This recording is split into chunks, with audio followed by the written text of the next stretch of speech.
o plano de Jesus se concretiza quando o sacrifício ele se concretiza na entrega.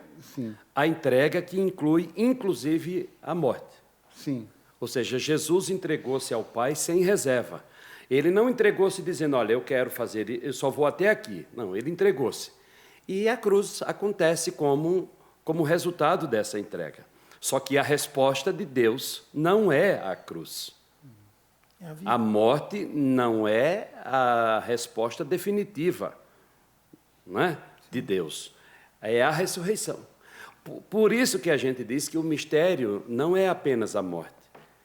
Quando a gente diz, e você sabe disso porque você é ministro extraordinário da Eucaristia, e você faltou nessa aula, o mistério... Eu fiz online essa.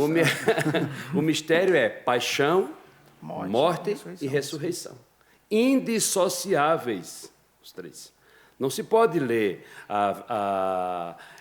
esse mistério da nossa fé, por exemplo, só a ressurreição. Sim. E existem momentos na vida cristã que se exalta só a ressurreição. Eu vou falar uma besteira, mas tudo bem, porque sou eu que estou falando a besteira. Porque se fosse só a morte, de repente um primeiro cristão que se oferecesse como sacrifício lá, não vou negar a minha fé, vou na arena e se dá para os leões lá, que nem acontecia, ele estaria fazendo a mesma coisa. Eu me entreguei a Deus, mas existe um outro também. Né? Existe a continuação, né? Sim. Mas, por outro lado, se o cara assim, morreu de morte morrida e ressuscita também, não, por isso que é indissociável. Exatamente. Exatamente. Ressuscitou, morreu de morte morrida. Lázaro ressuscitou. E daí? Não exatamente. Olha que entendeu? No entanto, morreu de novo.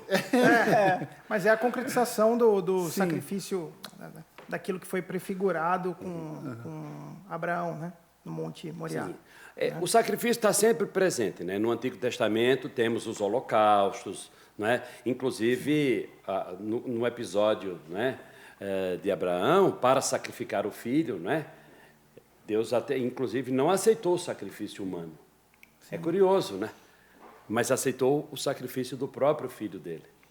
Que é a figuração muito curioso isso, né? Mas eu queria voltar à sua questão, a questão espiritual, né, da Páscoa.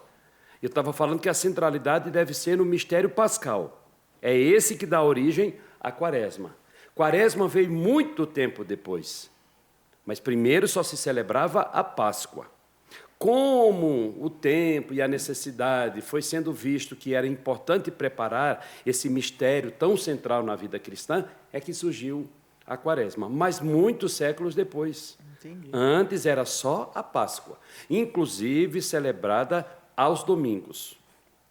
Por exemplo, no começo da nossa fé cristã não existia missa diária. Não existia missa todos os dias. A missa era celebrada só aos domingos. É tanto que tem uma curiosidade, não é? O Domingo de Ramos, domingo passado, que nós celebramos, é o chamado Domingo de Ramos e da Paixão. Como assim? Não vai celebrar na sexta a Paixão?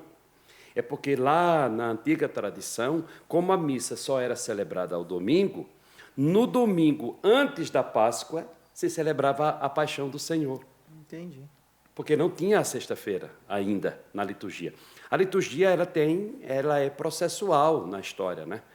Ora, uma instituição com mais de 2.000 anos de história, né? Você há de convir que as coisas que fazem parte da liturgia têm, no mínimo, atrás de si 100 anos, 200, 300. E não é à toa que até hoje se mantém a leitura da Paixão, né, no Domingo de Ramos. Né? Então, exatamente, por conta dessa tradição. No Ocidente não se mudou, mas era por conta de que a missa só era celebrada aos domingos. Depois é que se passou a celebrar diariamente, depois é que surgiu o tríduo pascal, a tematização dessas três celebrações, né? A instituição da Eucaristia na quinta-feira, a Paixão do Senhor na sexta, a Vigília Pascal com o domingo de Páscoa, sábado para o domingo. Tudo isso foi histórico também, não começou assim. Né? Sim, é um processo, né? Vai se sistematizando, vamos dizer isso. assim, até em função do que a igreja vai se tornando no mundo todo para ver uma unidade de liturgia. Vamos dizer assim. E aí começa, então, na quinta-feira, o tríduo começa na quinta. Uma missa chamada da Ceia do Senhor ou do lava-pés, né? Com a tradição que a gente tem de repetir aqueles gestos de Jesus na última ceia.